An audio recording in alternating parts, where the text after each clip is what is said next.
అస్మద్గురుభ్యో నమః.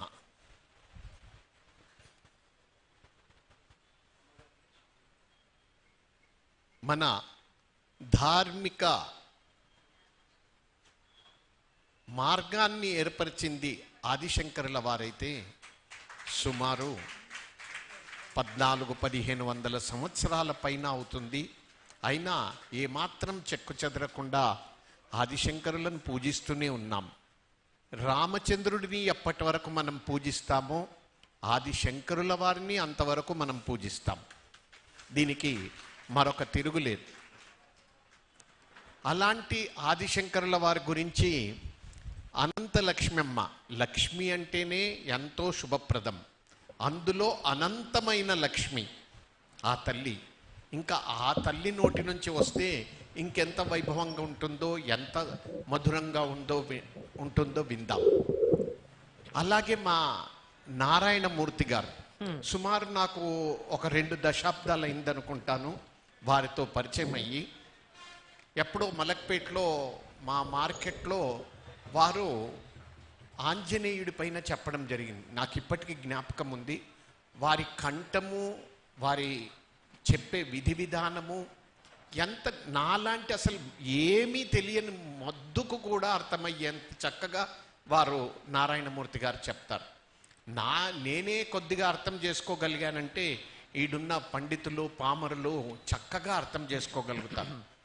ఈ 2 దశాబ్దాలైనాక కూడా మరి వారు ఏదైనా ఫలం తిన్నారో, మరి ఏదైనా రసం తాగారో కానీ ఆ కంఠంలో తొణుకు లేదు, ఆ భావంలో తొణుకు లేదు, వారి శైలిలో తొణుకు లేదు. ఇంకా మెరుగయ్యిందే తప్పిస్తే ఎక్కడా వెనక్కి వెళ్ళలేదు. అదేదో ఆ రహస్యం కూడా మాకు చెప్తే మేము కొంతవరకు పండో ఫలము రామఫలము అదేదో మేము తినడానికి మన బంగారే శర్మ గారు బాగా ఉంటారు. ఒక 4 రోజులు మాయమవుతారు.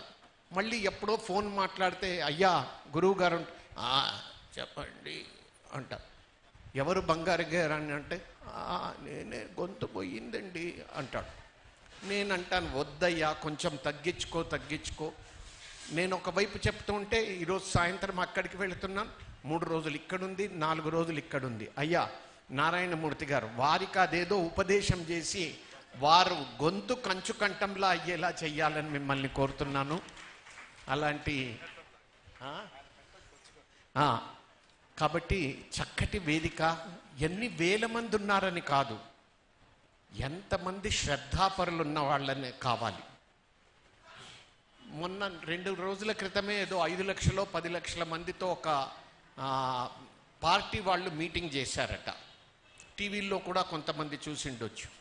నేను ఆ పార్టీకి సంబంధించిన ఒక పెద్ద మనిషితో నిన్ను అడిగాను, అయ్యా మరి 10 లక్షల మంది ఈ ప్రజలకు ఇంత శ్రద్ధ ఉందా ఈ మీటింగ్కి ఇక్కడిక్కడి నుంచి రావాలి అని?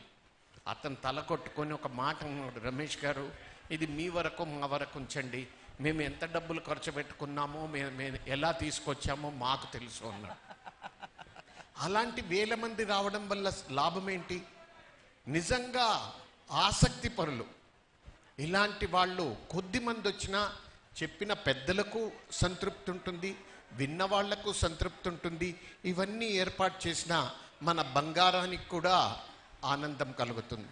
కాబట్టి మంచి కార్యక్రమాన్ని మనం పాల్గొంటూ అవకాశం ఉన్నంత వరకు మనకు తెలిసిన వాళ్ళతో చెప్పి వాళ్లను తీసుకురావడానికి ప్రయత్నం చేయాలని మీకు అందరినీ కోరుతూ నాకు ఈ అవకాశం ఇచ్చిన పెద్దలు గురు తుల్యులు శ్రీ బంగారే శర్మ గారి పాదకమలములకు నేను అనేక ప్రణామాలు.